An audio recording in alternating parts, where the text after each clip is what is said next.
ஜெய் வாசவி வாழ்க வளமுடன். நற்பவி நற்பவி. ஜெய் ஸ்ரீராம். ஓம் கம் கணபதயே நமக. ஓம் ராமம் மகஸ்தீஸ்வராய நமக. குருவருள் ஆன்மீக மைய சகோதர சகோதரிகளுக்கும் 33 தேவர் பெருமக்களுக்கும் ததாச தேவதைகளுக்கும் சித்தர் பெருமக்களுக்கும் பிரபஞ்ச பேராற்றலுக்கும் ஸ்ரீ லலிதாதேவியின் பொற்பாத கமலங்களுக்கும் அடியேனின் சிரம் தாழ்ந்த வணக்கம். நமக்கு ஒவ்வொரு வகுப்புமே அருமையான வகுப்பு தான். ஆன்மீகங்கிற கடல்ல நம்ம முத்து எடுக்க தேடிட்டு இருக்கோம்.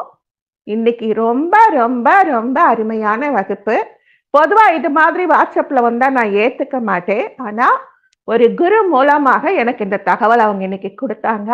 110 வருஷத்துக்கு ஒரு தரம் வரக்கூடிய திருவாதிரை பௌர்ணமி சோமவாரம் போகி 4 விரதங்களும் சேர்ந்த இந்த நன்னாள் பூரண பௌர்ணமி, திருவாதிரை, போகி பண்டிகை, சோமவாரம். நாம எப்படி வைகுண்ட ஏகாதசியை முக்கோட்டி ஏகாதசின்னு சொல்றோமோ, இதை அவங்க ஆந்திரா பக்கமா முக்கோட்டி திருவாதிரை அப்படின்னு சொல்லுவாங்களாம். ஏன்னா இது 110 வருஷத்துக்கு ஒரு தரம் வரதான். அடுத்து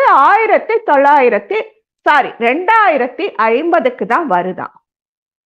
அதுவும் இன்னைக்கு வந்திருக்கிறது தான் பூரணமான 110 வருஷத்துக்கு ஒரு தரம் வரக்கூடிய 4 பண்டிகைகள் இணைந்த சுபதினம். இன்னைக்கு நம்ம என்ன செஞ்சாலும், இப்ப எப்படி நம்ம கும்பகோணத்துல கோட்டையூர் போனோம்னா ஒரே ஒருத்தருக்கு அன்னதானம் பண்ணா கோடி மக்களுக்கு பண்ணின புண்ணியம் கிடைக்குதோ, பந்தாடு நாயகி கொடுக்கறாளோ, அது மாதிரி இன்னைக்கு நாம செய்யற பூஜை, புனஸ்காரம், பேச்சு, ஆன்மீகம் எல்லாமே கோடி மடங்கு கிடைக்கக்கூடிய ஒரு சுப தினத்துல இன்னைக்கு நம்ம லலிதா தேவியோட கருணையால கூடி இருக்கோம். எல்லாருக்கும் உலக மக்கள் அத்தனை பேருக்கும் நம்முடைய குருவருள் ஆன்மீக மைய சகோதர சகோதரிகளுக்கும் இன்னைக்கு போகி பண்டிகை நல்வாழ்த்துக்கள். நாளைக்கு பொங்கல் நல்வாழ்த்துக்கள். அதுக்கப்புறம் வியாழக்கிழமை மன்னிச்சிடுங்க, அதுக்கப்புறம் புதன்கிழமை காலை ஏறு தழுவுதல் நல்வாழ்த்துக்கள். நாம இன்னைக்கு கதிரவனை வணங்குவோம். போகி 3 நாளோ, நீ போகமந்தா 3 நாளோ, இது தெலுங்குல ஒரு பழமொழி. போகிக்கு 3 நாள் சிறப்பு. போகி, கதிரவன் பொங்கல், காலை பொங்கல், இந்த 3 நாளும் கொண்டதுதான் போகி. போகி அப்படின்னா தேவேந்திரனை குறிப்பிடுது. அவர்தான் சுகபோகமா இருப்பாரு. அதனால இந்த கதிரவன் பொங்கல்ல அவரும் கொஞ்சம் பங்கெடுத்துக்குவாராம். இன்னைக்கு நாம சிவபெருமானுக்கு எல்லா ஸ்தலங்களிலுமே நடராஜரோட தாண்டவம் அற்புதமா இருந்திருக்கும். அபிஷேகம், அலங்காரம், வெளாம்பல, பச்சடி, பஞ்சாமிர்தம் எல்லா பிரசாதம் கொடுத்திருப்பாங்க. ஒரு தரம் அடியேன்னு சொல்லி இருக்கேன், ஒரு வெளாம்பலம் சாப்பிட்டா 1000 பச்சடி சாப்பிட்ட புண்ணியம் அப்படின்னு. எல்லாமே இன்னைக்கு கிடைச்சிருக்கோம். வாய்ப்பு இருக்கிறவங்க பயன்படுத்தி இருக்கலாம். தில்லை அம்பல நடராஜா சிவகாமி உடனுரை பரமேசா சூரிய சந்திராக்னிலோச்சனா ஈசா மகேசா. தில்லை அம்பல நடராஜா சிவகாமி உடனுரை பரமேசா. நகவிடங்க ஸ்தலங்கள் 7லும் நடனம் ஆடும் சபேசா. ஆதிரை பௌர்ணமி நன்னாளில், திருவாதிரை பௌர்ணமி நன்னாளில் அழகா உந்தன் நாட்டியமே திருவாரூர் தியாகேசா. அஜபா நடனம் உன்னருளே தில்லை அம்பல நடராஜா சிவகாமி உடனுரை பரமேசா. திருநள்ளாரிலே தியாகேசா,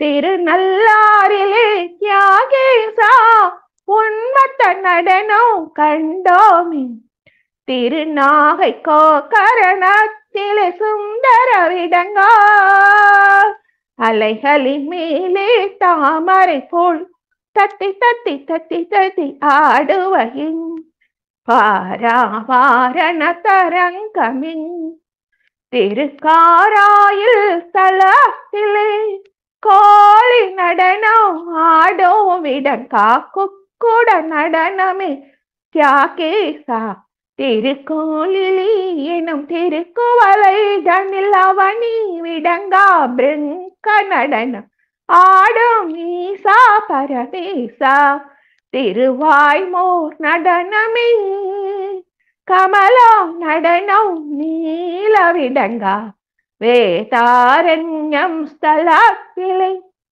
அன்னமை சஞ்சரித்தாய் ஹம்சபாத நடனம் புவனா விடங்கா தில்லை அம்பல நடராஜா சிவகாமி உடனுரை பரமேசா. இன்னைக்கு இன்னொரு சிறப்பு இருக்கு. மாசி மாதம் வந்தா 12 வருஷத்துக்கு ஒரு மாசி மகம் நாம கொண்டாடுவோம். அதையே வடக்குல கும்பமேளா அப்படின்னு கொண்டாடுவாங்க. அந்த கும்பமேளா ஸ்தாபிதம் பண்ற, அதாவது ஒரு கொடியேத்துறதுன்னு சொல்றோம் பாருங்க, அது மாதிரி பூஜை ஆரம்பம் இன்னைக்கு நார்த்ல ஆரம்பிச்சிருக்காங்க. நாம காப்பு கட்டுறோம், எல்லா வருஷமும் கட்டுறோம், மூலிகையில காப்பு கட்டுறோம். எதுக்குன்னா அது ஒரு முதலுதவி பெட்டியா. விசக்கடி, அலர்ஜி, வயிற்றுப்போக்குன்னு அடிக்கடி ஒரு பிரச்சனைகளுக்கு நாம மூலிகை வீட்டுல உரைச்சு ஊத்துவோம். அதனால அந்த காலத்துல ஓட முடியாது, எங்கேயோ இப்படியெல்லாம் விளக்கெல்லாம் இருக்காது. அதனால எலுமிச்சம்பழம், மிளகா, கடிகார கல்லு, இந்த காப்பு கட்டுறது இதெல்லாம் தான் உங்களுக்கு கண்கண்ட மருத்துவம். ஆவாரை, சிறுபிலை, வேப்பிலை, மாவிலை, தும்பை, பிரண்டை போன்ற மூலிகைகளை வச்சு கட்டுறோம். காலப்போக்கில் நம்ம தும்பையும் பிரண்டையும் விட்டுட்டோம். அறிவியல் ரீதியாக ஜனவரி மாதம் மழைக்காலம் முடிஞ்சு குளிர் அதிகரிக்கும், விஷக்கிருமிகள் பரவும் ஆபத்து. அதனால வீடு முழுக்க மஞ்சள் சாணம் தெளித்து சாம்பிராணி தூபம் போடுறோம், பச்சரிசியில மாக்கோலம் போடுறோம், வீட்டு வாசல்ல காப்பு கட்டுறோம். இந்த மூலிகை கொத்தில் கட்டாயம் மாவிலை, நொச்சி, வேம்பு, ஆவாரம், மஞ்சள் கொத்து, தும்பை, பிரண்டை, துளசி. துளசி இது நாள் வரைக்கும் எனக்கும் தெரியாதுங்க. துளசி இருக்கிறது சிறப்பு அப்படின்னு சொல்லி போட்டிருக்காங்க. நாம இன்னைக்கு இந்த தகவலையும் தெரிஞ்சுக்கிட்டோம். இன்னைக்கு நாம கதிரவனை வணங்கலாம். இந்த கதிரவன் யாரு? இவர் பிறந்த நட்சத்திர ஹஸ்தம், கன்னியா ராசி. தக்ஷனின் மகள் அதிதிக்கும் காஷ்யப மகரிஷிக்கும் சூரியன் பிறந்தார். சூரியனுக்கு 2 மனைவி, உஷா, பிரத்யுஷா. உஷாவுக்கு 2 குழந்தைங்க, இல்ல 4 குழந்தைங்களும் சொல்லுவாங்க. உஷாவுக்கு யம தர்மராஜன், யமுனா தேவி, அஸ்வினி குமாரர்கள், அப்புறம் ஒரு மனு. இந்த 4 பேரும் உஷா தேவிக்கும் சூரியனுக்கும் பிறந்தவங்க. சாயா தேவின்னு சொல்ற பிரத்யுஷாவுக்கு சனீஸ்வரன், நீலா தேவி, இன்னும் ஒரு மனு. இந்த 3 குழந்தைங்க பிறக்கிறதா சொல்றாங்க. இவங்க இல்லைன்னா இந்த பூமியில எதுவும் கிடையாது. ஒளி, வெப்பம், பகல் இது எல்லாமே அவரால் தான் நமக்கு கிடைக்குது.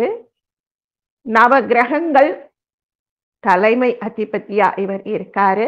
இருக்கிற இடம் சூரிய லோகம். ஆயுதம் சங்கும் சக்கரமும். துணை சந்தியா, சாயா. உஷா அப்படின்னு சொல்ற உஷை அப்படின்னா சந்தியா, பிரத்யுஷா அப்படின்னா சாயா. வைவஸ்த மனு, யமன், சனீஸ்வரன், அஸ்வினிகள், தபதி, சாவர்ணி மனு, யமுனா, ரேவந்தன், பத்ராகர்ணன், தக்ஷனின் மகள். இத்தனை பேருக்கும் இவர் தான் அப்பா.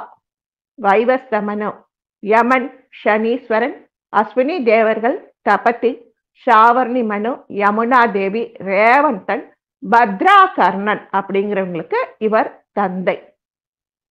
காஷ்யபருக்கும் தட்சனின் மகளுக்கும் பிறந்த சூரியன் நமக்கு தினம் தினம் தினம் ஒளி கொடுக்கறதுனாலதான் நாம உலகம் உய்யுது. இவருடைய மகளான யமுனா, யமுனா நதியா நாம அறியறோம். நீலாதேவி தான் காலிந்தி நதி. நம்ம கிருஷ்ண பெருமான் காலிந்தி நதியில நாகசர்பத்து கொடை மேல ஏறி ஆடினாரு. அந்த காலிந்தி நதி சனீஸ்வரனோட சகோதரன். இந்த சூரியனை பத்தி நம்ம நிறைய இருக்கு, இன்னைக்கு முடிஞ்ச வரைக்கும் பார்த்துக்கலாம். நம்ம பஞ்ச பாண்டவர்கள் வனவாசம் போகும் பொழுது துரியோதன சும்மா இருக்க மாட்டாமா, துர்வாச மகரிஷிய கிளப்பி விடுறார். நம்ம எல்லாரும் துர்வாசர்னு சொல்றோம், துர்வாசக மகரிஷி தான். நீங்க இங்க வந்து அதிதி போஜனம் ஏத்துக்கிட்டு எங்களை சிறப்பிச்ச மாதிரி பாண்டவர்களையும் நீங்க சிறப்பிக்கணும். அடடா, என்ன ஒரு உத்தம குணம்! உன்ன மாதிரி பங்காளி கிடைக்க தர்மனுக்கு துப்பு இல்லை அப்படின்னு சொல்லிட்டு பஞ்ச பாண்டவர்களை தேடி துர்வாசக மகரிஷி போறாரு. இவங்களுக்கு என்ன செய்யறதுன்னு தெரியல. துர்வாசகர் என்ன சொன்னாலும் பழிச்சிட்டோம். ஒரு படை பரிவாரத்தோட வந்திருக்கிறாரு சாப்பாடு போடுறது. திரௌபதியும் பீமனும் போடுற முதல்ல குளிச்சுட்டு அனுஷ்டானங்கள் முடிச்சுட்டு வாங்க அப்படின்னு சொல்லிட்டு எல்லாம் ஏற்பாடு பண்றாங்க. திரௌபதி கிருஷ்ணனை மனமுருக வேண்டறா. இப்பதான் நாங்க சாப்பிட்டோம், இவங்க வந்துட்டாங்களே, நான் என்ன செய்வேன், எப்படி சாப்பிட்றதுன்னா அவங்க அங்க போய் மூலிகைகள், வேர்கள், கனிகள், இலைகள் இதை சாப்பிட்றாங்க. அதனால ஒரு தரம் தர்மன் நம்ம அரசபோகமா உண்டு வாழ்ந்துட்டோம். நகுல சகாதேவர்கள் சின்ன குழந்தைங்களா இருக்காங்க. திரௌபதி ஒரு பெண்ணுக்கு உரிய சக்தி வேணும்னு சொல்லிட்டு சூரிய பகவானை நோக்கி திரௌபதியும் தர்மராஜாவும் தவம் இருந்தாங்க. அவர் அக்ஷய பாத்திரம் கொடுக்கிறார். அந்த அக்ஷய பாத்திரத்தை பத்தி கேள்விப்பட்ட துரியோதனன், நாம துர்வாசக மகரிஷி அங்க கிளப்பி விடலாம், அதுல என்னதான் வருதுன்னு பார்க்கலான்னு ஒளிஞ்சிருந்து பார்த்த வரான். எல்லாரும் சாப்பிட்டு முடிச்சாச்சு. அந்த அக்ஷய பாத்திரம் ஒரு நாளைக்கு ஒரு தரம் தான் உபயோகம் பண்ண முடியும். ஆயிரக்கணக்கான மக்கள் வந்தாலும் அன்னம் எடுக்க எடுக்க எடுக்க குறையாம வரும். உச்சி வெயில் ஆயிடுச்சு. எல்லாருக்கும் சாப்பாடு போட்டுட்டு திரௌபதி அம்மா அந்த அக்ஷய பாத்திரத்தை கழுவி கொஞ்சம் சாச்சா அப்படி கமுத்தி வைப்பாங்க. நம்ம வீட்டுல பாத்திரத்தை நம்ம டக்குன்னு கமுத்த மாட்டோம். ஒரு ஸ்பூனோ கரண்டியோ வச்சுதான் அன்ன பாத்திரத்தை அது மேல கொஞ்சம் சாய்வா கமுத்துவோம். அது மாதிரி கமுத்திருக்காங்க. இங்க துர்வாசகர் குளிச்சுட்டு வந்தா ஏற்கனவே அக்ஷய பாத்திரத்தை கமுத்தி வச்சாச்சு. இப்ப என்ன பண்றது? கிருஷ்ணரை மனசுக்குள்ள நினைக்க, ஏம்னம்மா இது துர்வாசக மகரிஷி கிட்ட ஆசீர்வாதம் வாங்குறது எவ்வளவு புண்ணியம், நீ என்ன மச நிக்கிற, உன் புருஷன்மார்கள்லாம் பாரு, காய்கனி கொண்டு வந்துட்டாங்க, பழங்களை கொண்டு வந்துட்டாங்க, விறகு கட்டை கொண்டு வந்துட்டாங்க, நீ சமைக்கலாம் இல்லையா? திரௌபதி சிரிச்சுக்கிட்டே, எல்லாரும் தான் என்னை பந்தாடுறாங்க, நீயுமா? சரி, அந்த அக்ஷய பாத்திரம் எங்க? இப்பதான் கிருஷ்ணா கழுவி கவுத்துனேன். சரி சரி பரவாயில்ல, கொண்டு வா. கொண்டு வந்து கொடுக்குறாங்க. அதுல ஒரு சில பருக்கை அன்னமும் சில துளி கீரை பச்சடியும் இருக்குதான். அதை எடுத்து வாயில போட்டுக்கிட்டு, லோகா சமஸ்தா சுகினோ பவந்து, நம்ம சொல்றோம் அல்ல தினமும், லோகா சமஸ்தா சுகினோ பவந்து, நான் உண்ட இந்த அன்னமும் கீரையும் உலகத்தில் உள்ள அத்தனை ஜீவன்களின் வயிற்றுக்கும் நிறைவை தரட்டும். இங்க ஆத்துல குளிச்சுட்டு கரையேறாங்க துர்வாசகர் அவருடைய சிஷ்ய கோட்டிகளும். எல்லாருக்கும் வயிறு திடீர்னு ரொம்ப நாப்படி இருக்கு. அச்சோ, நாம வேற பஞ்சபாண்டவர்கள் குடிலுக்கு போய் சாப்பிட போலான்னு சொன்னோம். இங்க என்னடான்னா வயிறு ரொம்ப போச்சு. திரௌபதி பத்தினி, ஆக்கி வச்ச சாப்பாடெல்லாம் சாப்பிட ஆள் இல்லைன்னா திட்டுவா, சாபம் கூட கொடுத்துருவா, கண்ணில் படாம ஓடிடலாம் அப்படின்னு சொல்லி அவங்க கிளம்பிடுறாங்க. எல்லாத்தையும் வேடிக்கை பார்த்த நம்ம துரியோதனனுக்கு அந்த அக்ஷய பாத்திரத்தை எப்படியாவது கவர்ந்து வரணும்னு ஒரு ஆசை. நம்ம திருதராஷ்டிரன் மனைவி காந்தாரி சிறந்த பதிவிரத்தை. அந்த காலத்துல அவ 100 சகோதரர்களோட பிறந்த காந்தார நாடு, அந்த 100 சகோதரர்கள் பிறந்த அந்த பெண்மணி, அவளுக்கும் 100 குழந்தைங்க பிறக்கும் அப்படின்னு ஆசீர்வாதம் பண்ணி தான் கொடுக்கறாங்க. அந்த 100 குழந்தைங்களுக்கும் அவ சிறந்த தாயா இருக்கா. ஆனா பிறக்கிறதுக்கு 2 வருஷம் ஆகுது. வயிற்றுல அம்மிக்கல்ல எடுத்து குத்திக்கிறாளாம். உடனே வியாச மகரிஷி ஓடி வராரு பதறிக்கிட்டு, என்ன காரியம் பண்ணே நீ அப்படின்னு. 2 வருஷம் 24 மாசம் கர்ப்பம் கமந்துட்டேன். தர்மனும் பிறந்தாச்சு, பீமனும் பிறந்தாச்சு, இன்னும் இந்த கர்ப்பம் வெளியே வரல. துர்வாசகர் அந்த சிதைந்த கர்ப்பங்களை திரட்டி பீங்கான் ஜாடிகளில் நிறைத்தார். இன்னைக்கு நம்ம இன்குபேட்டர்னு சொல்றோமே, அது அந்த காலத்திலே இருக்கு. 100 ஜாடிகள்ல நிறைத்தார். அப்புறம் கொஞ்சம் கம்பி சின்னதா ஒரு பிண்டம் இருந்துச்சாம், அதை ஒரு குட்டி ஜாடியில போட்டு வச்சார். இந்த 100 ஜாடியில இருந்தும் துஷ்ட துரியோதன கூட்டம், அதுல விகர்ணன் மட்டுமே நல்லவன் பிறக்கிறாங்க. அந்த குட்டி ஜாடியில துக்ஷலா பிறக்கிறான். அந்த துக்ஷலாயின் கணவன் ஜெயத்ரதன், அவன் திரௌபதியோட அழக பார்த்து வியந்து போறான். அவனும் துரியோதனனோட இங்க என்ன கூத்து நடக்குதுன்னு பார்க்க வந்தவன். துரியோதனை இப்படி ஒரு பத்தினியான்னு சொல்லிக்காம ஓடி போயிடுறான்.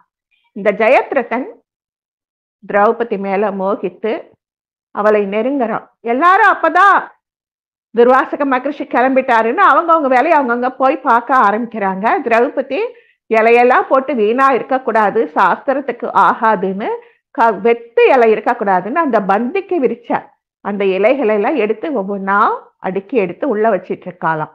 எவ்வளவுதான் நமக்கு கிடைச்சாலும் சின்ன சின்ன பொருளையும் நம்ம பத்திரமா காப்பாத்தி வைக்கணும். அதுதான் இயற்கை அன்னைக்கு நாம செய்யற மரியாதை.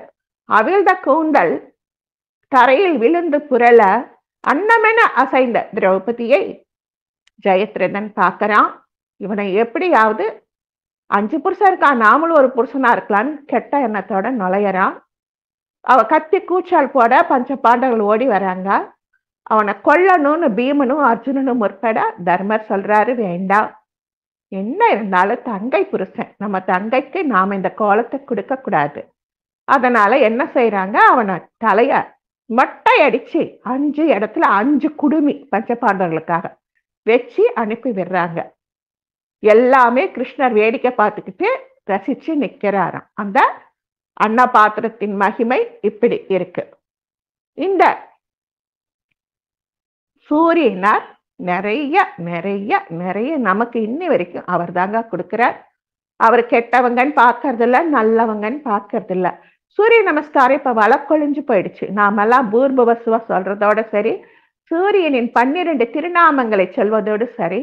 அந்த காலத்துல சூரிய நமஸ்காரத்தை ஒரு யோகாசனமாவே ஒரு சக்கரமா பண்ணிட்டு இருந்தாங்க. இன்னைக்கும் பண்றவங்க இருக்காங்க. அப்படி பண்ணினால் எந்தவித எக்ஸசைஸும் செய்ய வேணாம், இதுவே ஒரு சிறந்த உடற்பயிற்சி. அப்படி இருந்திருக்கு. சூரியனுக்கு உலகத்துல நிறைய இடத்துல கோவில்கள் இருக்கு. உதயகிரிநாதர் சூரியனார் கோவில் மதுரையில இருக்குதாங்க. நாம மதுரைக்கு எத்தனை தரம் போயிருக்கோம், மிஸ் பண்ணியிருக்கோம். மதுரையில கிழக்க மன்னர்களால் உருவாக்கப்பட்ட குடைவரை கோவிலில் சூரியனுக்கு தனி சன்னதியாக உதயகிரிநாதர் அப்படின்னு திருமேனியில லிங்க ஸ்வரூபமாக அருள் பாலிக்கிறார். லிங்கம் அப்படின்னாலே நம்ம சிவனார் பேர் நாம் ஞாபகம் வரும் நமக்கு. இங்க இவர் ஸ்வயம்பு லிங்கமாக அருள் கொடுக்கிறாரு. சூரியன் உதயமாகும் போது இவர் மீது பட்டு திரும்பும். இவ்விடம் எல்லாருக்கும் தெரிஞ்ச இடமா மதுரை கிழக்கே வரிச்சியூர் அப்படிங்கிற இடத்துல இருந்து திருக்குன்றத்தூர் அப்படிங்கிற இடம் வரைக்கும் இருக்குதான். காலையில 8 மணிலிருந்து 10 மணி வரைக்கும் தான் திறந்திருக்கும். பௌர்ணமி பிரதோஷம் விசேஷ நாள்ல காலையிலிருந்து மாலை வரைக்கும் இருக்குதான். இந்த சூரியன் நாம இப்ப பார்த்தோம். இவர் யாருக்கு பிறந்தாருன்னு இன்னொரு செவிவழி செய்தியும் இருக்கு. மகாவிஷ்ணு அவருடைய முந்தி கமலத்திலிருந்து பிரம்மாவை படைச்சார். திருமாலின் ஆணைப்படி பிரம்மா பல உலகங்களை படைத்தார். எல்லாம் இருட்டாவே இருக்கு. அந்த இருளை போக்க ஓம் அப்படின்னு மூலாதாரத்திலிருந்து மகாவிஷ்ணு ஓம்காரம் சொல்றார். அந்த ஓம்காரமானது ஒரு பேரொளியை உருவாக்குச்சு, அதாவது சவுண்டு. அந்த ஒளியில் இருந்து பிரகாசமான ஒளியுடன் ஒளி சவுண்டில் இருந்து பிரகாசமான ஒளி வெளிச்சமான சூரியன் தோன்றினார் அப்படின்னு ஒரு கதை. மார்க்கண்டேய புராணத்துல இந்த கதை சொல்லப்பட்டிருக்கான். பிரம்மா தன் படைப்பு தொழிலை விரிவுபடுத்த சப்த ரிஷிகளை உருவாக்கினார். மரீச்சி, பிரிங்கி இதெல்லாம் நமக்கே தெரியும். அந்த மரீச்சி கஷ்யபர் அப்படிங்கிற மகனுக்கு அப்பா ஆகிறார். அந்த கஷ்யபருக்கு 13 மனைவிகள் நம்ம பார்த்திருக்கோம். மூத்த மனைவியான அதிதி பெற்ற மகனே சூரிய தேவர் அப்படின்னு ஒரு செவி வழக்கு இருக்கு. சூரிய புராணத்துல இப்படி சொல்றாங்க. உலகை பாதுகாக்கும் பொருட்டு நவகிரக குழு அமைக்கப்பட்டு சூரியனுக்கு தலைமை பதவி தரப்பட்டு வானவில்லின் 7 நிறங்களில் பூட்டப்பட்ட குதிரைகளை ஒரே ஒரு சக்கரம் இருக்கிற ரதத்துல சூரியன் மேரு மலையை சுற்றி வலம் வருகின்றார். அவருக்கு சாரதி அருணன், அதாவது கெருடாழ்வாரோட அண்ணா.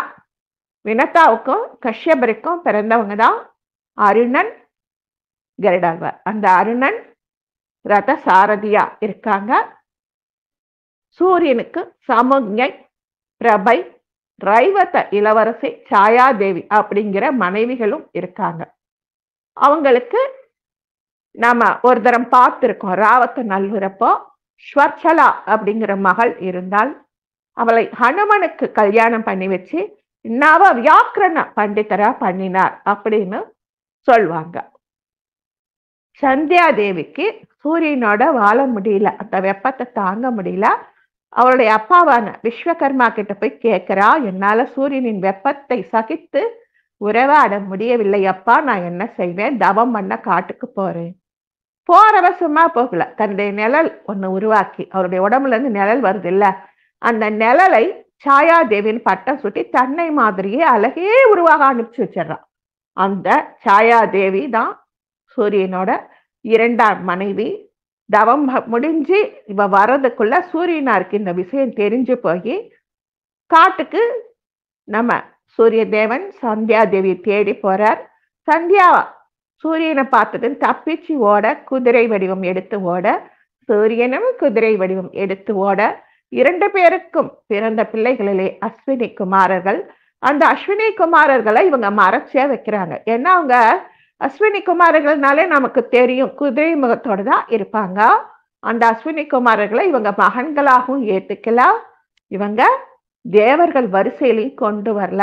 அதனால அஸ்வினி குமாரர்கள் சிவனையும் தேவியையும் பார்வதியும் நினைச்சு தவம் பண்றாங்க. நீ உபமன்ய மகர்ஷிக்கு உதவி பண்ணினீனா உனக்கு ஒத்தாசை கிடைக்கும் அப்படின்னு சொல்ல இவங்க உபமன்யு மகரிஷியை தேடி வராங்க. சுகன்யா அப்படிங்கிற ஒரு இளவரசி இருக்காங்க. அவங்க ரொம்ப செல்லமா வளர்ந்தவங்க. ஒரு 18 வயசுலயே அந்த காலத்துல கல்யாணம் பண்ணி கொடுத்துருவாங்க. நந்தவனத்துல விளையாடிட்டு இருக்கா. அப்படியே போனவ கால் போன போக்குல தோட்டம் போயிடுறா. பெரிய தோட்டம், பழ மரங்கள், மூலிகைகள் நிறைஞ்சது. அங்க ஒரு பெரிய புத்து இருக்கு. அந்த புத்தை பார்த்தது அவளுக்கு ரொம்ப ஆச்சரியமா இருக்கு. சின்ன குழந்தை, புத்தெல்லாம் பார்த்தது இல்லை. புத்துன்னா பாம்பு இருக்கும் நம்ம சொல்லுவோம் இல்ல, அது புத்து. அந்த புத்து ஆனது பாம்பு உரையும் புத்து இல்லைங்க, கரையான் கட்டின புத்து இல்ல. ஒரு மகரிஷி தவம் பண்ணிட்டு இருக்காரு. அந்த தவத்தின் மேல, அவர் உடம்பு மேல வன்மீகம் சேர்ந்தது. வன்மீகம் அப்படின்னா புற்று. அங்க போய் பாக்குற அந்த ரிஷி உலகாதயத்துக்கு மாறுபட்டு 2 கண்ணையும் திறந்து வச்சுட்டு தவம் பண்ணிட்டு இருக்காரு. அவர் எத்தனையோ வருஷங்களா பண்ணின தவம் காரணமாக அந்த கண்ணு 2 அப்படியே பளிச்சு பளிச்சு பளிச்சு பளிச்சுன்னு மின்னுது. மனசுல ஹிருதயத்துல சிவபெருமான நினைச்சுக்கிட்டு கண்ணு 2 திறந்து வச்சுட்டு தவம் பண்றா. அந்த தவத்துல இருந்த கனல் அவளை ஆச்சரியப்பட வைக்குது. என்ன இந்த புத்து, அவளுக்கு புத்துன்னு தெரியல, இப்படி ஜொலிக்குது, கண்ணு 2 பலன்னு வைரம் மாதிரி மின்னுது. ஒருவேளை இது தங்க மலையா இருக்குமோ, இதுக்குள்ளார வைர கற்கள் இருக்குமோ? பக்கத்துல இருந்த ஒரு குச்சி எடுத்து சுகன்யா அந்த கண்ணு 2 குத்திடுறா. கண்ணுல இருந்து ரத்தம் வருது. பயத்துல மூச்சு போட்டு விழுந்துடுறா. ராஜாவும் ராணியும் ஓடி வராங்க. என்னம்மா நீ இப்படி செஞ்சுட்டியே அப்படின்னு கேட்க, அப்பா நான் தெரியாம செஞ்சுட்டேன், நீ மன்னிச்சிடுங்கன்னு சொல்ல, ரிஷி நீங்க நாடுன நாடகம் போதும், நானே தவத்துல இருந்தேன், இப்ப என்னோட 2 கண்ணுக்கும் இப்படி பண்ணிட்டீங்களே, நான் இப்ப எப்படி என் கண்களை பெறுவது அப்படின்னு கேட்க, ராஜா சொல்றாரு, எங்க மகள் பண்ணின தப்புக்கு நீங்க என்ன தண்டனை கொடுத்தாலும் நாங்க ஏத்துக்கிறோம். அந்த ரிஷி சொல்றாரு, எனக்கு உதவிக்கு ஆள் வேணும், உன் மகளை எனக்கு கல்யாணம் பண்ணிக்கொடு. இது சின்ன பொண்ணுங்கிறதோ ராஜகுமாரியோ அவருக்கு ஒன்றும் அர்த்தமாகல. சரின்னு அதே மாதிரி கல்யாணம் பண்ணி கொடுத்தாச்சு. சுகன்யா நாம பண்ணின தப்புக்கு நாம பிராயசித்தம் பண்ணணும். அப்பா அம்மா மேல கோவிச்சுக்கலாம். அங்க காட்டுல போய் ரிஷிக்கு சேவை பண்ணி அவருடைய தியானம் எல்லாத்துக்கும் பூஜைக்கு ஒத்தாசை பண்றா. அப்படி ஒரு நாள் ஒரு குடத்தை எடுத்துக்கிட்டு தண்ணி எடுக்க வரா. அப்ப தேவேந்திரனோட குறும்பு நமக்கு தெரியும். ஒரு மன்மதன் மாதிரி வேஷம் போட்டுக்கிட்டு அவன் முன்னாடி இந்த குருட்டு ரிஷியோட என்ன சுகம் காண போற, என்னை அடைவான்னு முடியாது, எங்க அப்பா அம்மா கல்யாணம் பண்ணி வச்சது அவரை தான், நான் அவருக்கு தான் மனைவி. அந்த தேவேந்திர வேற வேற தேவர்களையும் அனுப்பி பாக்குறான். மன்மதனே வந்து பாக்குறான், ஒண்ணும் முடியல. சுகன்யா புருஷங்கிட்ட போய் அலறா, என்னை இப்படி தினம் தொந்தரவு பண்றாங்க அப்படின்ட்டு. அந்த ரிஷிக்கு உபமன்யு அப்படிங்கிற ஒரு சிஷ்யன் இருந்தான். அந்த சிஷ்யனுக்கு கடுமையான பரீட்சை வைக்கிறார் அந்த ரிஷி. ஆடு மாடுகளை மேய்ச்சிட்டு வரணும், ஆனா அந்த பாலை குடிக்க கூடாது. சரி அப்படின்னு சொல்லிட்டு ஆடு மாடுகளை மேய்த்து விட்டு அந்த பசு கூட்டத்தின் கன்றுக்குட்டிகள் பால் அருந்திய பிறகு பசுவின் மடியிலே இருந்த நுரை அருந்தி உபமன்யு வாழறான். ஆமா, எப்படி நீ இன்னமும் நல்லாவே இருக்க? இந்த மாதிரி நுரை சாப்பிட்ட, இனிமே நுரைய சாப்பிடாத. சரி, ஒவ்வொன்னா அவர் சொல்ல சொல்ல இலை தலை ஒவ்வொன்னும் பழம் ஒன்னும் சாப்பிடக்கூடாது, ஒன்னும் சாப்பிடலாம். ஒரு நாள் பசி பொறுக்கல உபமன்யுக்கு, எருக்க இலைய பறிச்சு சாப்பிட்டுறார். எருக்க இலைய சாப்பிட்டதுமே கண்ணு போயிடுச்சு, குழிக்குள்ளார விழுந்துட்டார். அப்போ எனக்கு நீ யாராவது உத்தாச பண்ணீங்கன்னா நான் நன்றியுடையவனாக இருப்பேன் அப்படின்னு சொல்ல அஸ்வினி குமாரர்கள் அங்க வராங்க. அவங்க தானே தேவ வைத்தியர்கள். அவங்க வந்து உபமன்யுக்கு வைத்தியம் பார்த்து கண்கள் இரண்டையும் பெற்றுக் கொடுக்குறாங்க. உபமன்யு சொல்றாரு, நீங்க எங்க மகரிஷிக்கும் கண்களை கொடுக்கணும் அப்படின்னு சொல்ல சுகன்யாவின் கணவருக்கும் கண்களை கொடுத்து அதுக்கப்புறம்தான் அவங்க தேவர் உலகத்துல தேவர்களா பதவி கிடைச்சதாம். அது வரைக்கும் அவர் தேவர்களுக்கு வைத்தியர் அப்படித்தான் இருந்தாங்களாம். அஸ்வினி குமாரர்களுக்கு உபமன்யு மகரிஷியால ஒரு நல்ல கதி கிடைச்சது. சூரிய குமாரர்களுக்கு கொனார்க் சூரிய கோவில் இந்தியாவுல ஒடிசா மாநிலத்துல இருக்கு. 13ஆம் நூற்றாண்டிலே கட்டப்பட்டது. சிவப்பு மணக்கற்களாலும் கருப்பு கருங்கல் கற்களாலும் கட்டப்பட்டதான். கல்லுல செதுக்கப்பட்ட பிரம்மாண்ட தேர் வடிவ சூரிய கோவில் கொனார்க் சூரிய கோவில். இன்னி வரைக்கும் இது யுனெஸ்கோ அங்கீகாரம் இருக்கு. இங்கே கல்லின் மொழி மனிதனின் மொழியை தாண்டி செல்கிறதுங்கிறாங்க. இப்ப நம்ம எல்லோரா, ஆவுடையார் கோயில், கிருஷ்ணாபுரம், தாரமங்கலம், தாராசுரம் கும்பகோணத்துக்கு பக்கத்துல எல்லாம் எப்படி சிற்ப வினோதமோ அப்படி இருக்கான். மகாகவி ரவீந்திரநாத் தாகூர் இதை பார்த்து அவ்வளவு அழகா ரசிச்சு கவிதை எழுதினாராம். ஒடிசா மாநிலத்துல வங்காள விரிகுடா கடலோரமா கொனார்க் அப்படிங்கிற இடத்துல சூரிய தேவனுக்காக கட்டப்பட்ட கோவில். இன்னி வரைக்கும் இது ஒரு உலக யுனெஸ்கோ நிறுவனம் இதை காப்பாத்திட்டு வருது, அழிவுபடாம. வருஷத்துக்கு ஒரு நாள் ஒரு விழா எடுக்கிறாங்க. அதுக்கு நிறைய வெளிநாட்டினர் எல்லாம் வந்து அந்த தினம் ஒரு நிகழ்ச்சி செஞ்சு சூரியனை அவங்க கௌரவப்படுத்துறாங்களாம். இப்ப நாம அடிக்கடி ஒண்ணு சொல்லுவேன், அண்ணன் அம்மா, கானாதிபத்தியம்னா கணபதி, கௌமாரம்னா மிருகம், சைவம்னா சிவன், வைணவம்னா மகாவிஷ்ணு, சாக்தம்னா தேவி உபாசனை, சௌரம்னா சூரியன். அந்த சௌர மதத்திலே சூரிய தேவன் தான் முக்கிய கடவுள். ஏன்னா எல்லா தெய்வங்களுக்கும் வலது கண் சூரியன், இடது கண் சந்திரன், நெற்றி கண் அக்னி, இப்படித்தான் இருக்காங்க.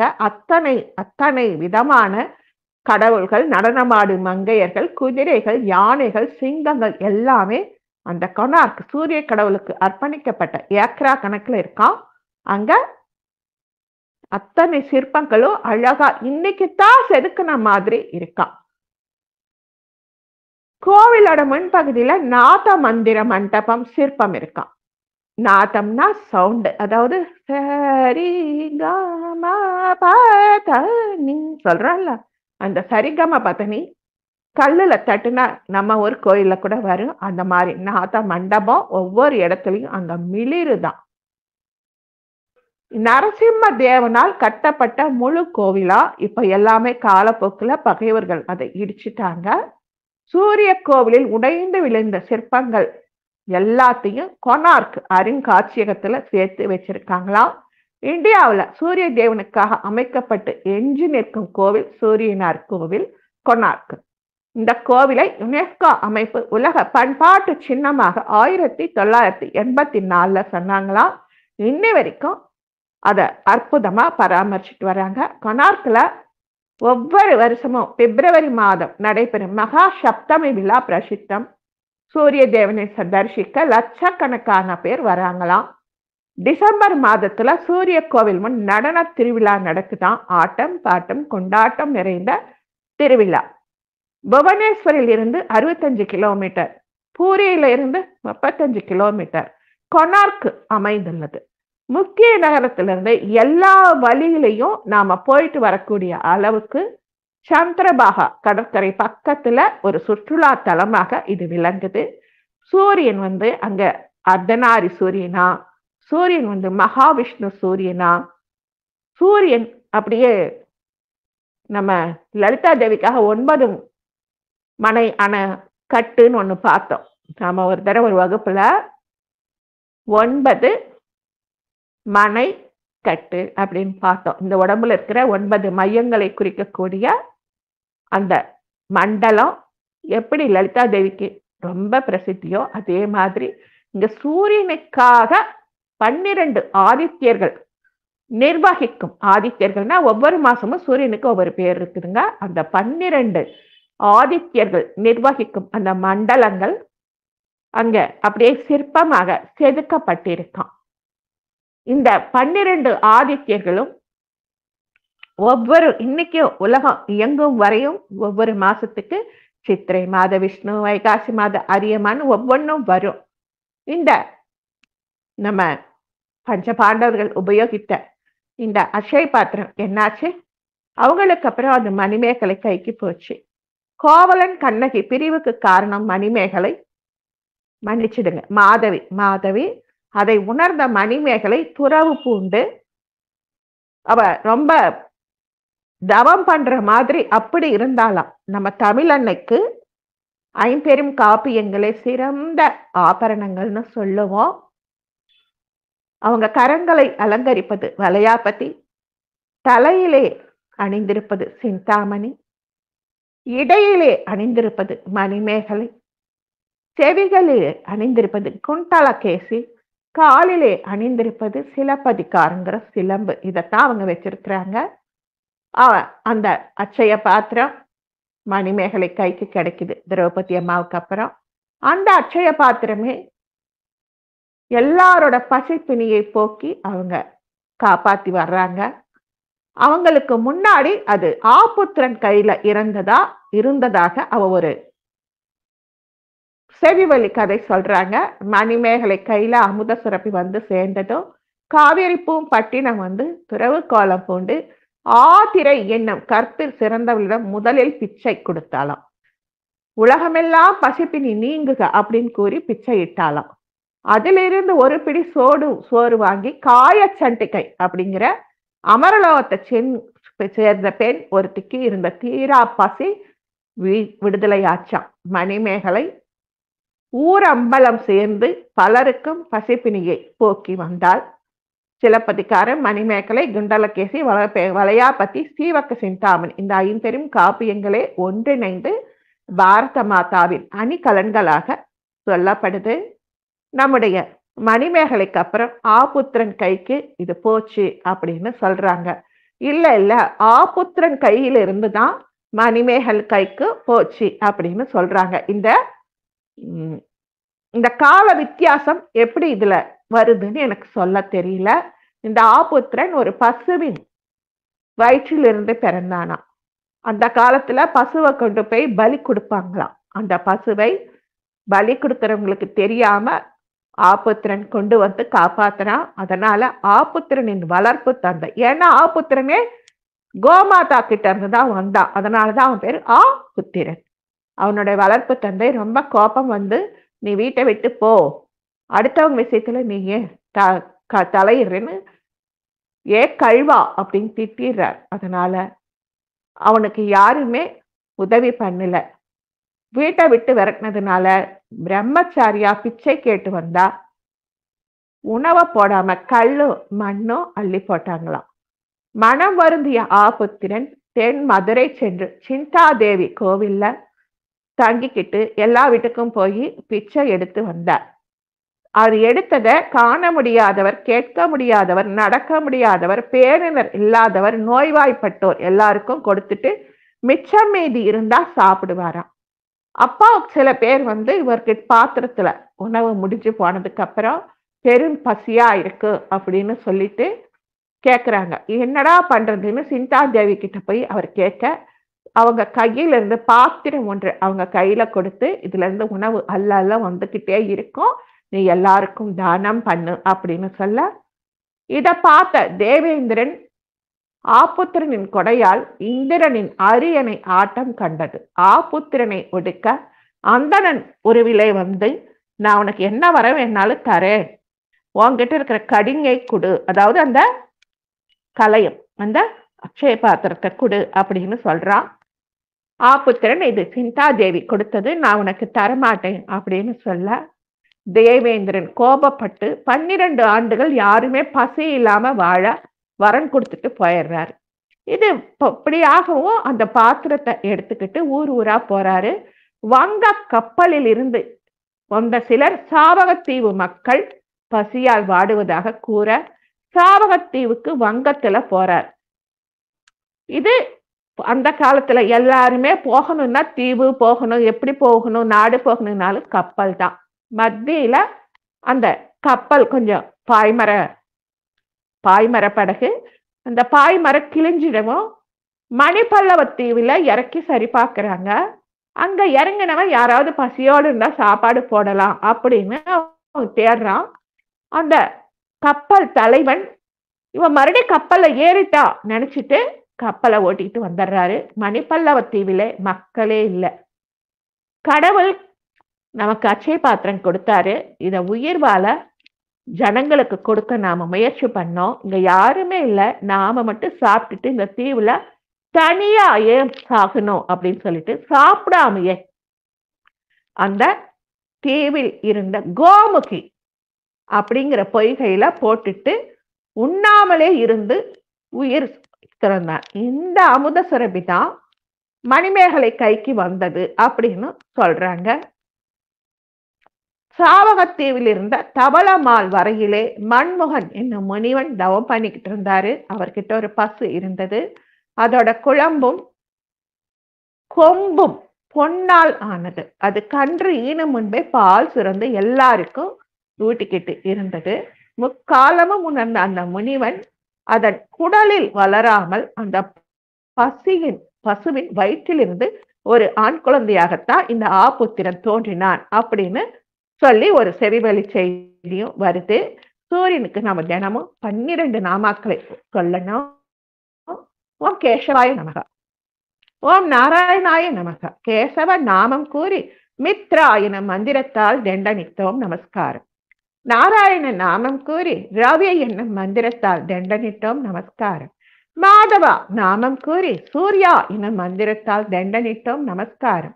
கோவிந்தா என்னும் நாமம் கூறி பானு என்னும் மந்திரத்தால் தண்டனிட்டோம் நமஸ்காரம். விஷ்ணு என்னும் நாமம் கூறி காக்கா காக்கா காக்கா என்னும் மந்திரத்தால் தண்டனிட்டோம் நமஸ்காரம். மதுசூதனா நாமம் கூறி பூஷ்ணே என்னும் மந்திரத்தால் தண்டனிட்டோம். திரிவிக்ரமா அப்படிங்கிற பெயரை கூறி ஹரண்யகர்பா என்னும் மந்திரத்தால் தண்டனிட்டோம். வாமனா நாமம் கூறி மரிச்சி எனும் மந்திரத்தால் தண்டனிட்டோம் நமஸ்காரம். ஸ்ரீதரா எனும் நாமம் கூறி ஆதித்யா எனும் மந்திரத்தால் தண்டனிட்டோம் நமஸ்காரம். ரிஷிகேஷா என்றும் நாம கூறி சவித்ரா எனும் மந்திரத்தால் தண்டனிட்டோம் நமஸ்காரம். பத்மநாபா நாமம் கூறி அர்த்தா என்னும் மந்திரத்தால் தண்டனிட்டோம் நமஸ்காரம். தாமோதரா எனும் நாமம் கூறி பாஸ்கரா என்னும் மந்திரத்தால் தண்டனிட்டோம் நமஸ்காரம் நமஸ்காரம் நமஸ்காரம். நாங்க சொல்றது கொஞ்சம் வேற மாதிரி இருக்கும். நான் இந்த வகுப்புக்காக இதை எடுத்தேன். நாங்க சித்திரை மாத விஷ்ணுவை போற்றி, வைகாசி மாத அரியமான் போற்றி, ஆனி மாத விவஸ்வான் போற்றி, ஆடி மாத அம்சுமான் போற்றி, ஆவணி மாத பிரக்ஷன்யா போற்றி, புரட்டாசி மாத வைவா போற்றி, ஐப்பசி மாத தாத்தா போற்றி, கார்த்திகை மாதா ராமா போற்றி, மார்கழி மாதா, இப்படி ஒவ்வொன்றுக்கும் வரும். தை மாதா பூஷ்வா, மாசி மாதா தேவதா, பங்குனி மாதா தேவத்வஷ்டா அப்படின்னு நாங்க தினமும் சூரிய நமஸ்காரம் சொல்லும் போது சொல்லிடுவோம். அது நாம அப்படியே அந்த சொல்லிக்கும் போது எங்களுக்கு வரிசையா வந்துடும். இது நமக்கு கிடைச்சதுனால நாம இப்ப சொல்ல முடியுது. இந்த சூரியன் தரும் சாரத்தை கொண்டு விளைவித்த பயிர்களை அறுவடை செய்யும் நேரம்தான். அறுவடைக்கு நன்றி தெரிவிக்கும் விதமாகத்தான் சூரிய பொங்கல் வைக்கிறோம். சூரியனுக்கு நன்றி தெரிவிக்கும் விதமாகவும் பஞ்சபூதங்களின் இயல்பு, அந்த இயல்பு மாறாம இருக்கணும். ஒரு உழவன் சொன்னானா, மழை காலம் வந்தா நெல்லெல்லாம் அடிச்சு போகுது, வெயில் காலம் வந்தா தண்ணியே இல்லாம போகுது, எல்லாம் நீ பண்ற வேலை இறைவா, இனிமே நீ எதுவும் பண்ணாத, நானே நெல்லை விதைச்சு வளர்த்துக்கிறேன் அப்படின்னாரு. கடவுளும் சரின்னு சொன்னாராம். எல்லாம் விதைச்சாச்சு, அறுவடை பண்ணி பார்த்தா உள்ள நெல்லுக்குள்ளார ஒண்ணுமே இல்லையா.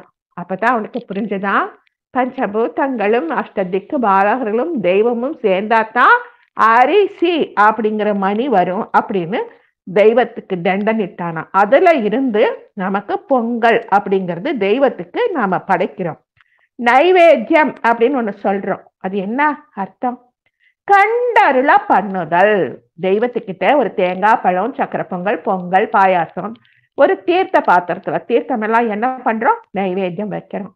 நைவேத்தியத்துக்கோட தமிழ் அர்த்தம் கண்டருள பண்ணுதல். இறைவா, நீ கொடுத்தது இது, உனக்கு நான் காண்பிச்சுட்டு நீ ஸ்வீகரிச்சுக்கோ. இத ஒரு நாள் ஒரு குழந்தை கேட்டுச்சான், அம்மா சாமி சாப்பிட்டுச்சா? ஆமாண்டா கண்ணு சாப்பிட்டுச்சு, நீ சாப்பிடவா? வகுப்புக்கு போகணும் இல்ல, சாப்பிட்டுட்டு வகுப்புக்கு போவீங்க வா. அம்மா பொங்கல் வச்சது அப்படியே இருக்கு, நான் எப்படி சாப்பிட்டேன்னு சொல்லுவீங்க, சாமி வந்து சாப்பிட்டதுன்னு. அப்படியா அப்படின்னு சொல்லி அந்த ரிஷி பத்தினி ஒரு ஓலைச்சுவடியை கொண்டு வந்து இந்த மந்திரத்தை படியே அப்படின்னு சொல்ற. அந்த மந்திரம் அந்த குழந்தை நல்ல தீர்க்கமான அறிவோட இருக்கு, படிக்குது. 4 தரம் படிச்சது மனப்பாடம் ஆயிடுச்சு. எங்க இப்ப சொல்லு அப்படின்னு ரிஷி பத்தினி கேட்க, அந்த குழந்தை ஓலைச்சுவடியில படிச்ச மந்திரத்தை எடுத்து சொல்லுதான். ஆமா, இந்த மந்திரம் எங்க இருந்து எடுத்த? இதோ இந்த ஓலைச்சுவடியில இருந்து தான் எடுத்தேன். அப்ப ஓலைச்சுவடியில இருந்து நீ மந்திரத்தை எடுத்தீன்னா அதுல மந்திரம் மிச்சம் இருக்குதே, எப்படி? அப்படியே இருக்குதே. அம்மா உன் கையில கொடுத்த ஓலைச்சுவடியில எழுத்தாணை கொண்டு எழுதிய அத்தனை எழுத்துக்களும் அப்படியே இருக்கே, உனக்கு எப்படி எடுத்தேன்னு சொல்ற. அப்பதான் சிறுவனுக்கு விளங்கிச்சான், கண்டருள பண்ணுதல் அப்படிங்கிறது நைவேத்தியம் பண்ணும் பொழுது தெய்வம் சூஷ்ம ரூபமாக வந்து நைவேத்தியத்தை ஏற்கும் அப்படின்னு சொல்றாங்க.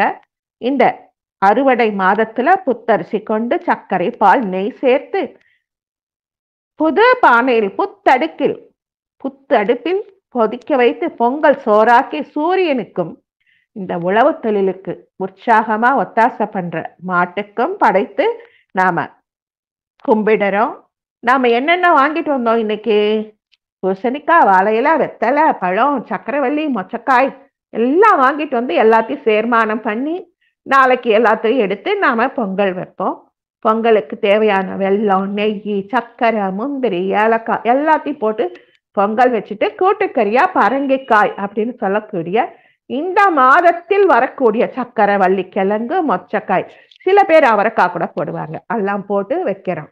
இந்த சக்கரை வள்ளி கிழங்கு நாம அடிக்கடி சேர்த்திக்கணுமா. அது வயிற்ற அழகா கழிவு நீக்கும் ஒரு அற்புத மருந்து.